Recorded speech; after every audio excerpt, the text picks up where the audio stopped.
Hi, I'm Daljeet Singh. I'm a coach and the author of Project Life, Live Your Purpose and Love the Journey. Today we're going to be talking about why nobody cares about your dreams and why that's a good thing. One of the greatest challenges in trying to turn our dreams into our realities can be that it feels like a very long and lonely road.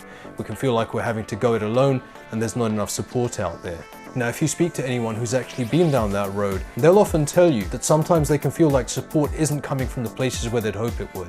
They know that there are people who could introduce them to someone useful, who could help them promote their work, who could make referrals that don't seem to be doing it. And this can be a very confusing and hurtful time, especially if you feel that you've contributed to those people already and they're now not returning the favor.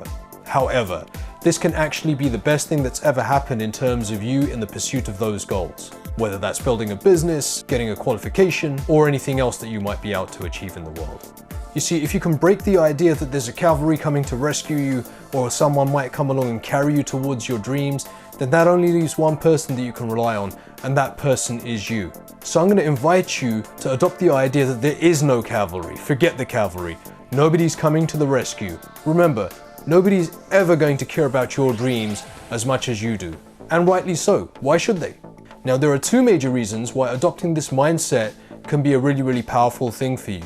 The first is that you can become overly dependent on other people. It'll mean that you're not necessarily working as hard or as smart as you would be otherwise because you're waiting for support to arrive. And let's face it, you could be waiting a very long time. It could end up that you get nothing done. Further, if somebody does come along and they do support you and they do carry you towards your dreams, you haven't done the organic learning and growing that would have happened otherwise on your path. What this means is you're going to have to remain subordinate to that person because you'll end up in places that you're not prepared to deal with, and you could very much feel out of your depth. The second reason is, if you are working off your own steam and doing everything you can with all the resources you have, by the time support does arrive, it will be a welcome bonus. It won't be the basis of what it is that you're trying to do. Now, what that means is you can use those additional resources to accelerate you on your journey.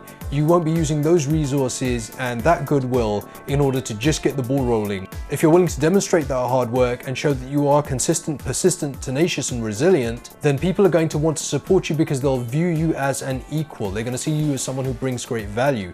And even if you don't have equal value yet, they're going to look at you as someone who may have equal value very soon. So don't become disheartened or despondent if you feel like that support hasn't arrived quite yet. The paradox here is that if you can show that you mean business and you're willing to go it alone if you have to, you increase the odds of support arriving exponentially. I hope you found this week's video useful. If you have, please do like, share, and subscribe, and do share this with anyone who you think might benefit from it. I'm Daljeet Singh, the author of Project Life, Live Your Purpose and Love the Journey, and I'll see you next time.